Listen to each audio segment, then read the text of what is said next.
Saya ingatkan sekali lagi pada orang-orang yang tidak menyukai agama Islam, Anda berhenti, karena saya akan bertindak terus secara terukur. Dunia saja sudah menyatakan itu dilarang, kenapa di sini subur? Rekan-rekan, apa yang mau ditanyakan tentang barusan ini replik yang disampaikan oleh JPU? Monggo. Jenderal, tanggapan aja Jenderal terkait replik yang disampaikan oleh JPU itu, tanggapan dari Jenderal sendiri gimana? Saya menyimak apa yang disampaikan dalam replik jaksa tadi, tidak ada hal-hal yang baru sebagaimana yang telah dituangkan dalam surat tuntutannya, sehingga saya tidak memandang perlu untuk menjawab lagi secara tertulis dalam bentuk duplik. Cukup dengan 4 poin yang saya sampaikan tadi, dan saya bertahan dengan nota pembelaan karena apa yang saya maksudkan sudah tertuang semua dalam nota pembelaan yang saya bacakan kemarin. Ada satu hal baru, katanya tadi saya mengancam KC supaya jangan lapor polisi. Tidak betul, karena dalam nota pembelaan minggu lalu yang saya serahkan kepada Yang Mulia Hakim, sudah saya lampiri dengan bukti rekaman video dan suara bahwa itu sama sekali tidak terbukti. Yaitu tapi itu karena KC pada saat sore itu kembali mengatakan bahwa dirinya adalah seorang ateis. Yang begini-begini kita harus paham, ya, artinya dia tidak sendiri melakukan itu. Ada aktor intelektual di belakangnya yang selama ini Islamofobia, tidak suka dengan Islam. Kenapa?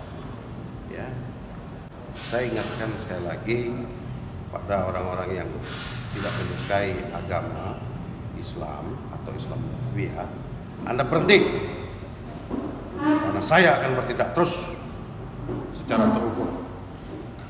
Dunia saja sudah menyatakan itu dilarang, kenapa di sini subur dan dibiarkan? Ya, itu pendapat saya. Yang lain? Ada Yang lagi? lain. Ada tambahan yang lain? Soal tanggapan soal kasus Irjen Ferdy Sambo. Oh, Pak Irjen Ferdy Sambo, kenapa lagi? Kan sudah diproses, sudah disidik, sudah diserahkan ke jaksa tahap 1 kemarin P19. Ya kita biarkanlah penyidik dengan jaksa itu bersinergi untuk memproses dalam persidangan ke depan. Setiap perbuatan harus dipertanggungjawabkan. Demikian juga saya hadir 2 kali di persidangan untuk mempertanggungjawabkan semua perbuatan. Yang saya lakukan saya pertanggungjawabkan. Yang tidak, nggak mau dong. Itu namanya fitnah. Fitnah. Nggak mau. Ya, lebih kejam dari pembunuhan fitnah itu. Ya, gitu. Apalagi Kan Irjen Ferdy Sambo ini dinyatakan berbohong lah kepada Kapolri. Dia bilang menyebut tidak menembak. Pada rekonstruksi kemarin ternyata terbukti menembak. Itu gimana? Apakah ini Ferdy Sambo ini mempunyai kekuatan yang besar di Polri sehingga bisa berbohong kepada Kapolri sendiri? Gimana gitu? siapapun bisa berbohong. Yang penting Polri tidak bisa dibohongi, dan sudah terbukti kebohongan itu bohong. Itu juga ada sanksinya secara internal, kode etik internal Polri juga sangat mengatur itu.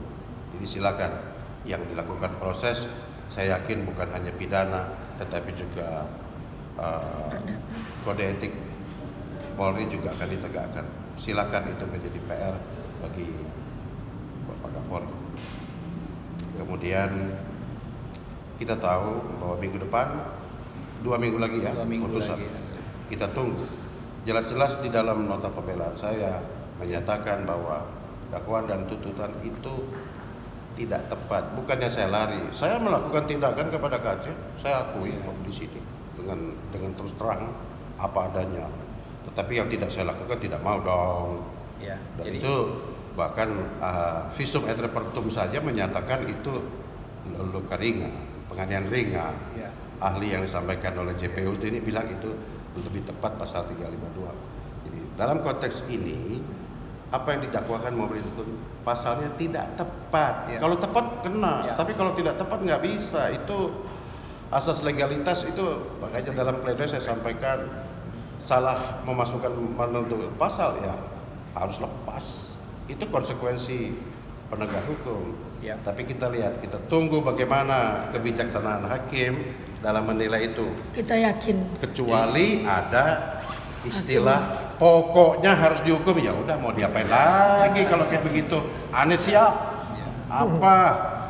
Cuman Tapi kita yakin Pak. Jadi ada Hakim poin akan poin yang penting melihat rekan-rekan ini. harus terima ini. Yang pertama apa yang disampaikan oleh Jenderal Napoleon sebagai terdakwa, bahwa tadi di poin 4 itu salah satunya dijelaskan tentang ada pasal 170, pasal 351 itu tidak tepat dituduhkan kepada beliau.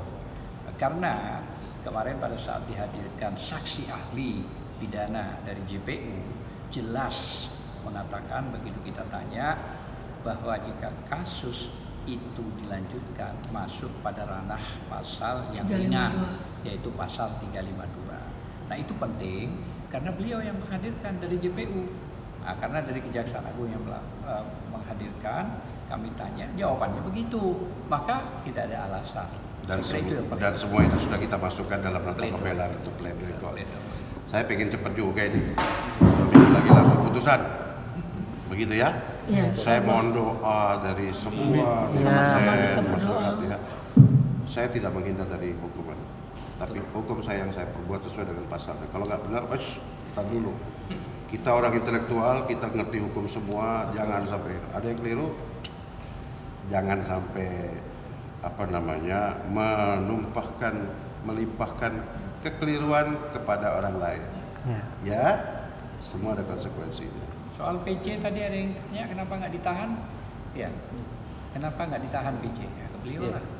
Tanggapannya Jenderal soal istrinya Irjen Ferdisambo yang Tidak ada komentar, karena nahan atau tidak tahan itu kewenangan mutlak dari penyidik. Hak prerogatif, ya kalau prerogatif cuma presiden. Penyidik wewenang mutlak, menahan atau tidak menahan. Oke, Konsekuensinya ada, dan itu hak penyidik tidak perlu dikomentari. ya clear. siapa? Terima kasih. Terima kasih, Jangan. Terima kasih banyak.